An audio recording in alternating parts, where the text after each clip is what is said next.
Dobrý den, dobré odpoledne, moje jméno je Jitka Vařeková a jsem z Fakulty tělesné výchovy a sportu z oboru aplikovaná tělesná výchova a sport osob se specifickými potřebami. A moje téma, které bych vám chtěla představit, je to, co si představujeme pod disciplínou, které říkáme APA. Adapted Physical Activity, aplikované pohybové aktivity. Ty premisy, ze kterých vycházíme, jsou jasné. Na našem zdraví se podílí zhruba z 35% naše individuální chování, na životní styl, jak uvádí známý server Data o zdraví, který velmi doporučuji vaší pozornosti. Tedy to, jak se nám daří nebo nedaří, z 35% zhruba ovlivňuje naše individuální chování, tedy náš životní styl. To, jakým způsobem se hýbeme, jak máme nastavení mindset, jak spíme, jak se stravujeme, řada dalších věcí, o kterých už tady byla řeč. Ten pohyb je, ať už to tam dáváme, ať si vytvoříme čtveřici nebo desatero, ten tam figuruje vždycky. Má klíčovou důležitost. A má klíčovou důležitost na úrovni fyzické, na celou řadu parametrů, o kterých můžeme mluvit horem dolem, na náš systém kardiovaskulární, metabolický, na kosti, na svaly, zkrátka horem dolem. Ale není to jenom o tom zdraví fyzickém, je to i o tom zdraví mentálním, tedy o tom, že nám se upravují úzkosti, deprese, stoupá resilience, mění se náš mikrobiom, který nadále ovlivňuje to, jak se cítíme a jaký máme, dnes se říká well-being, tedy jak dobře nám je. To znamená jednoduchá věc, v zásadě, dalo by se říct. WHO říká, hýbejte se 150 až 300 minut týdně a bude vám blaze, respektive bude vám podstatně lépe, než by vám bylo, kdybyste se tak často nehýbali. Je to tak snadné? Ne.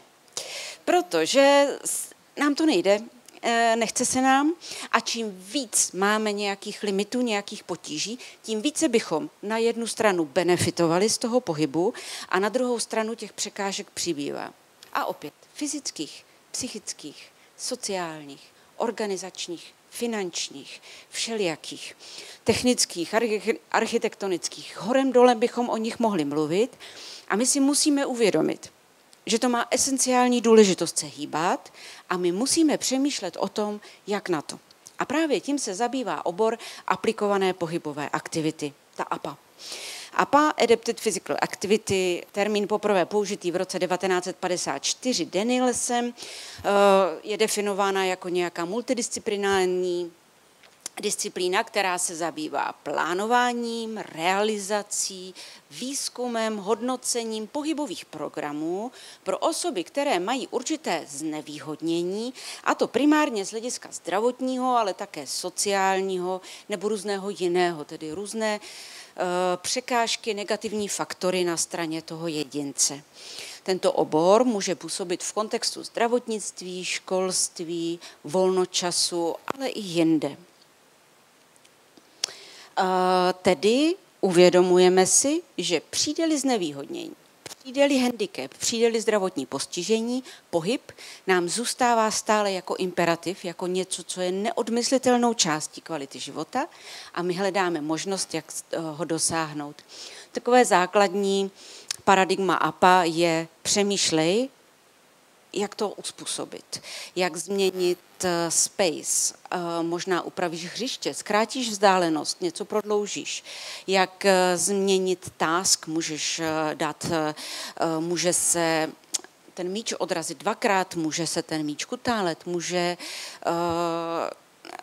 můžeš jet místo toho, abys běžel, můžeš změnit equipment, tedy míč může být měkčí, větší, menší nebo ozvučený a můžeš změnit nějaká pravidla lidí, kterých se to týká. Tedy v mužstvu jich může být méně, anebo naopak více. Ve štafetě ubereme, přidáme asistenta pedagoga, přidáme traséra.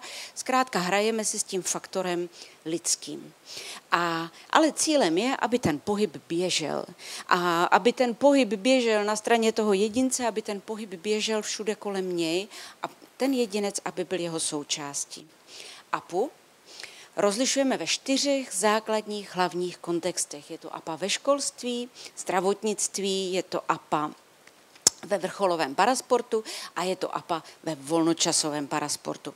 Jak si to představit? V kontextu vzdělávání je naší základní premisou, že jsme zavázáni mezinárodními dokumenty a školským zákonem také, že každé dítě bez výjimky má přístup ke vzdělávání, a to v celém jeho rozsahu, v závislosti na jeho individuálních specifických potřebách. To je hned paragraf 2 školského zákona. A my to musíme naplňovat. A žádné takové, že máš-li zdravotní znevýhodnění, budeš uvolněn z tělesné výchovy, protože máš vozík, protože máš obezitu, protože se ti zrovna nechce.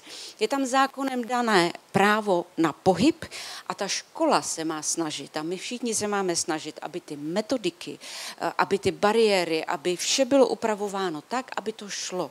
Abychom se ptali jak a ne jestli. Tady nemá být na mysli vůbec na stole ta otázka, jestli budeme vyučovat inkluzivní tělesnou výchovu, ale má být ta otázka, jak ji nastavit nejlépe.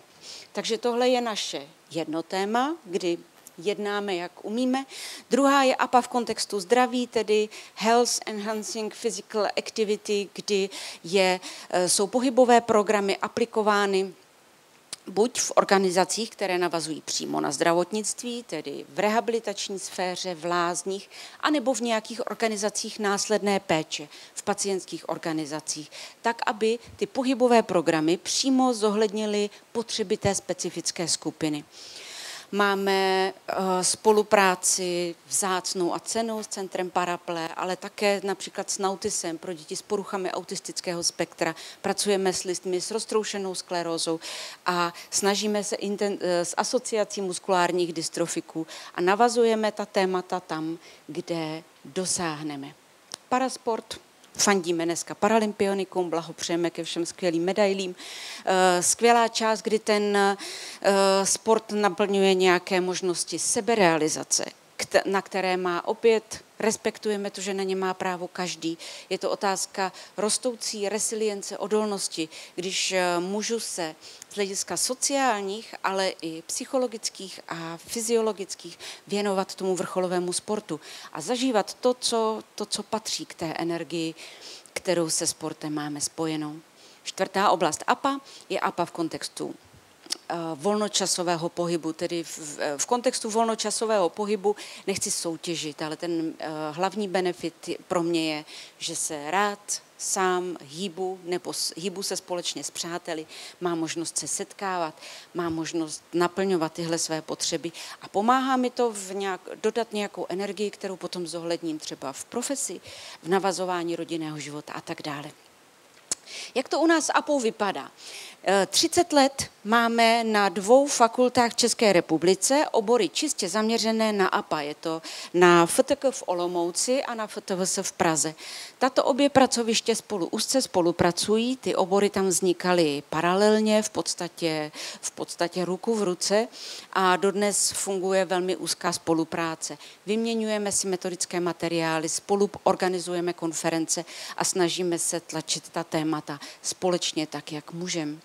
Pod Olomouc najdete na sociálních sítích jako Centrum APA, Prahu najdete jako APA FTVS. Kolegové z obou fakult jsou pak v České asociaci aplikovaných pohybových aktivit, která je partnerskou organizací Evropské federace APA a IFAPA, tedy Světové federace APA. A my se v Praze těšíme na velkou věc. V roce 2026 bude Evropský kongres APA přímo v Praze, takže kdo už byste se tam těšil, tak už si to zapište do kalendáře. Jsou samozřejmě odborné časopisy, jsou rozsáhlé výzkumy v této oblasti. Kdybyste s námi chtěli spolupracovat, spolupracujte. Vítáme to. A je to často tak, že když máte pocit, že by takový specialista zaměřený na pohyb specifických skupin měl něco víc vědět o vaší diagnoze, o vašem tématu, o vašich věcech, oslovte nás a my přijdeme se studenty, vy můžete přijít k nám, otevřeme prostor pro společný výzkum o nějakou osvětu v těch tématech, protože my se velmi rádi o tu praxi opíráme, chodíme na řadu míst právě na ty hospitace nebo otevíráme možnost pro naše studenty plnit si praxe v tom terénu, tak abychom je vychovávali vlastně pro vás, pro praxi, tak jak to dává smysl. Zároveň chceme nabídnout, kdyby organizujeme konference, organizujeme semináře, rádi se na nich budeme podílet. A mimochodem bych vás také chtěla pozvat, jestli by se v někomu z vás chtělo studovat APU, přijďte studovat, protože obor je otevřený nejenom pro osoby bez postižení, ale také pro osoby s postižením. A my jsme za to nesmírně rádi, protože pak jsme přinuceni vytvořit ty specifické podmínky a začít dělat tu advokaci a bojovat o schody a bojovat o nájezdy a o každou jednotlivou koupelnu, záchod a příchod do bazénu. A je to pro nás nesmírně důležité a vždycky nám na rektorátu řeknou, a na jakého studenta byste to chtěli? A my zrovna teďka nemáme třeba. Zrovna nám vyšli, teďka absolvovali 2 vozíčkáři, tak bychom nějakého potřebovali. Takže pojďte, sdílejte, vůbec se toho nebojte a máme rozsáhlý systém podpory. Kdyby někdo chtěl, tak velice rádi se napojíme. Nasledanou.